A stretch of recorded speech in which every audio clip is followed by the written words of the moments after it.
17వ తారీఖు సెప్టెంబర్ మధ్యాహ్నం 2 గంటలకు చెన్నూరు టౌన్ పోలీస్ స్టేషన్లో చెన్నూరు ఏఈ ఇరిగేషన్ గారు కంప్లైంట్ ఇవ్వడం జరిగింది. శనిగకుంట చెరువు అలుగును 16 రాత్రి కొందరు గుర్తు తెలియని వ్యక్తులు పేలుడు పదార్థాలతో డ్యామేజ్ చేసి వాటర్ వెళ్ళిపోయేలా చేసినారని వాళ్ళపై చర్య తీసుకోవాలని కంప్లైంట్ ఇవ్వడం జరిగింది. వెంటనే Chennur town inspector and ACP Jaipur పర్యవేక్షణలో సీసీ కెమెరాస్ అండ్ అతర టెక్నికల్ ఎవిడెన్స్ అండ్ ఇతర సాక్ష్యాధారాలను సేకరించి ఈ కేసుని డిటెక్ట్ చేయడం జరిగింది. దీంట్లో ప్రధాన నిందితులు Pendyala Lakshminarayana, Bethalavada Chennur town, Etu Bheem Madhukar alias Madhu Maremmavada Chennur, Rasamalla Srinivasu Maremmavada Chennur, Gogula Danaiah ACC area Mancherial. ఈ కేసు విషయంలో ఈరోజు ఉదయం పెండ్యాల లక్ష్మీనారాయణని అదుపులో తీసుకొని తర్వాత ఈ శనిగకుంట చెరువు యొక్క అలుగుని పేలుడు పదార్థాల్లో బ్లాస్ట్ చేయడానికి సహకరించిన భీమ్ మధుకరు, రాసమల్ల శ్రీనివాసుని అదుపులో తీసుకున్నాము. గోగుల దానయ్య అనే అతను ఈ బండలు గిట్ల పగలగొట్టే వృత్తిలో ఉంటాడు.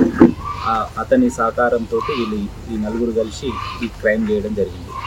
దీంట్లో భాగంగా ట్రాక్టరు, కంప్రెషన్ డ్రిల్లర్ మిషను, జిల్టింగ్ 6-4 పేలుడు పదార్థాలు, జేవైరు, 2 సెల్ ఫోన్లు, ఒక హీరో ప్యాషన్ బైక్ తీసుకోవడం జరిగింది. ఈ కేసు పూర్వపరాలను పరిశీలిస్తే మెయిన్ ప్రధాన నిందితుడు పెండ్యాల లక్ష్మీనారాయణ భార్య 11వ వార్డు కౌన్సిలర్ స్వర్ణలత గారు.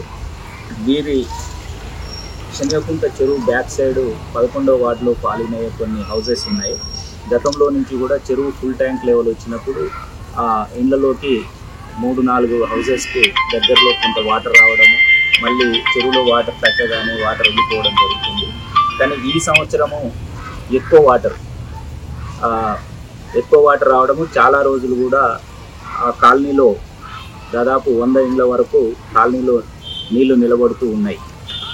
దీన్ని దృష్టిలో పెట్టుకొని ఈ 11వ వార్డు కౌన్సిలర్ వీళ్ళ భర్త అయిన ప్రధాన నిందితుడు చాలామంది అధికారులకు రిప్రజెంటేషన్ ఇట్లా ఇచ్చినారు. ఈ మెయిన్ ఈ మధ్య కాలంలో పెరగడానికి కారణం కూడా పరిశీలించడం జరిగింది. 2014లో శనిగకుంట చెరువుని ప్రభుత్వము అలుగుని గిట్ల డెవలప్ చేయడం జరిగింది.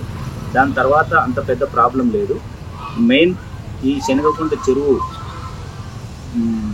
FTL లెవెల్లో అండ్ బఫర్ జోన్ ఏరియాలో 355, 360 ఈ సర్వే నెంబర్లలో 59, 57 ఇట్లా ఒక 10-15 సర్వే నెంబర్లలో 15 ఎకరాల 20 గుంటల భూమిని కొంతమంది కొనుగోలు చేయడం జరిగింది. ఇక్కడ మంచాల రాజబాబు, నడిపెల్లి లక్ష్మణరావు, లక్కం రాజబాబు అనే వాళ్ళ పేరు మీద రిజిస్ట్రేషన్ చేసుకున్నారు. దాంతోపాటు వీళ్ళ గ్రూప్ ఒకటి రామ్లాల్ గిల్డా, బత్తుల సమ్మయ్య, పెద్దింటి శ్రీనివాసు, కోగుల శేఖరు, ఎన్ఎం బానయ్య, ఇప్ప సంపత్తు, ఉమేష్ గిల్డా అనేవారు ఒక గ్రూప్గా ఏర్పడి ఈ ల్యాండ్ను కొని ఇంకొక వ్యక్తికి గుడిసెల బాపురెడ్డి చెన్నూరు అతనికి అమ్మకం కోసం అగ్రిమెంట్ చేసుకున్నారు. ఈ చేసుకున్న తర్వాత ఈ 15 ఎకరాలని వీళ్ళు 7 crores 50 lakhs కోసము బాపురెడ్డి కొన్నాడు. అందులో కొంత అమౌంట్ పెట్టినారు. తర్వాత 4 ఎకరాల 20 గుంటలు మాత్రమే రిజిస్ట్రేషన్ అయింది. మిగతా ల్యాండ్ 11 ఎకరాలు శనిగకుంట చెరువు బఫర్ జోన్ అండ్ FTL ఉండడం వల్ల వాళ్ళకు రిజిస్ట్రేషన్ కాలేదు. దీంతో వాళ్ళ మధ్యలో కూడా డిస్ప్యూట్ ఉంది. వీళ్ళు దాన్ని ప్లాట్లు చేయడం కోసము అఫీషియల్స్ నుంచి కలెక్టర్ గారి కానించి అండ్ రెవెన్యూ డిపార్ట్మెంట్ నుంచి ఇరిగేషన్ వాళ్ళ నుంచి కూడా రిపోర్ట్స్ తీసుకున్న తర్వాత అందులో ఎవరున్నా వాళ్ళని అరెస్ట్ చేస్తాం. మరిన్ని వీడియోస్ కోసం ఛానల్ ని సబ్స్క్రైబ్ చేయండి. లేటెస్ట్ అప్డేట్స్ కోసం వాట్సాప్ ఛానల్ ని ఫాలో చేయండి అండ్ లింక్ డిస్క్రిప్షన్ లో ఉంది.